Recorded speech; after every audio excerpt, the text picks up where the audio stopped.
வணக்கம். 19/11/2025 புதன்கிழமை. இன்றைய ரிஷபராசி பலன். ரிஷபராசியில் பிறந்தவர்களுக்கு சர்வ காரியம் ஜெயமாகும், எண்ணங்கள் ஈடேறும். அதே நேரம் அனைத்து விதத்திலும் பாதுகாப்போடும் எச்சரிக்கையோடும் கவனத்தோடும் இருக்க வேண்டிய நாளாக இன்றைய நாள். அனைவரிடத்திலும் பொறுமை, நிதானம், கவனம் வேண்டும். வீண் வாக்குவாதத்தால் மன உளைச்சல் ஏற்படும். வண்டி வாகனங்களில் பயணம் செய்யும் போது, தொலைதூர பயணம் செய்யும் போது மிகவும் எச்சரிக்கையோடு இருக்க வேண்டும். பயணத்தின் போது தன் பொருளை பாதுகாப்பதில் மிகவும் கவனத்தோடு இருக்க வேண்டும். வீண் வாக்குவாதம் முழுக்க பிரச்சனைகளை உண்டாக்கும். மிகவும் கவனமுடன் இருக்க வேண்டிய நாள் இன்றைய நாள். ரிஷபராசியில் வரக்கூடிய கிருத்திகை நட்சத்திரம் காலை நேரத்தில் கலகலப்பாகவும் மற்றபடி அனைத்திலும் பொறுமை, நிதானம், கவனத்தோடு இருக்க வேண்டிய நாள். முழுக்க எச்சரிக்கையோடு இருக்க வேண்டும். மீன் வாக்குவாதத்தால் மன உளைச்சல் ஏற்படும். கிருத்திகை நட்சத்திரம் காலை நேரம் சற்று பொறுமை, நிதானம், பாதுகாப்போடு இருக்க வேண்டும். பிறகு நாள் முழுக்க 10 மணிக்கு பிறகு நாள் முழுக்க மிகவும் சிறந்த பலனை கொடுக்கும். மிருக சீரிஷம் காலை 9 மணி வரை சர்வ காரிய ஜெயம்.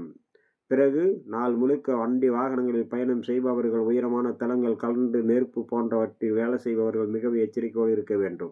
அடுத்ததாக நம்ம காண இருப்பது மிதுன ராசி பலன். மிதுன ராசியில் பிறந்தவர்களுக்கு சர்வ காரியத்திலும் ஜெயம் உண்டாகும், நினைத்தது நிறைவேறும், எண்ணங்கள் ஈடேறக்கூடிய நாள். அதே நேரம் பயணம் செய்யும் போது மிகவும் பாதுகாப்போடு இருக்க வேண்டும். பயணத்தின் போது மிக கவனத்தோடு இருக்க வேண்டிய நாளாக இன்றைய நாள் அமையக்கூடும். மிதுனத்தில் வரக்கூடிய மிருக சீரிஷ நட்சத்திரம் அனைத்து விதத்திலும் பாதுகாப்பு தேவை. மிகவும் எச்சரிக்கையோடு இருக்க வேண்டும். திருவாதிரை சர்வ காரிய ஜெயம், நினைத்தது நிறைவேறும், எண்ணங்கள் ஈடேறும்.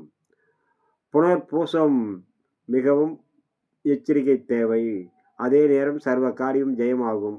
அனைவரும் குலதெய்வத்தில் அனைத்து நட்சத்திரக்காரர்களும் குலதெய்வ வழிபாடு, அமாவாசை, சர்வ அமாவாசை, சகல காரியமும் கைகூடி வரக்கூடிய நாளாக அமையக்கூடும். நண்பர்களே, அடுத்ததாக நம்ம காண இருப்பது கடகராசி பலன். கடகராசியில் பிறந்தவர்களுக்கு சர்வ காரியம் ஜெயம், நினைத்தது நிறைவேறும், எண்ணங்கள் ஈடேறும்.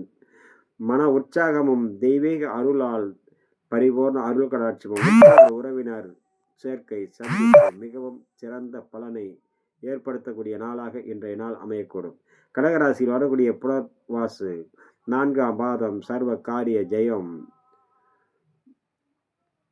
பூசம் நினைத்தது நிறைவேறும், எண்ணங்கள் ஈடேறக்கூடிய நாள். ஆயில்யம் தடைகள் விலகும், புதிய உத்வேகமும் மன தெம்பும் தைரியமும் உருவாகக்கூடிய நாளாக அமையக்கூடும். அடுத்ததாக நம்ம காண இருப்பது சிம்மம், கன்னி, துளாராசி நண்பர்களை பற்றி.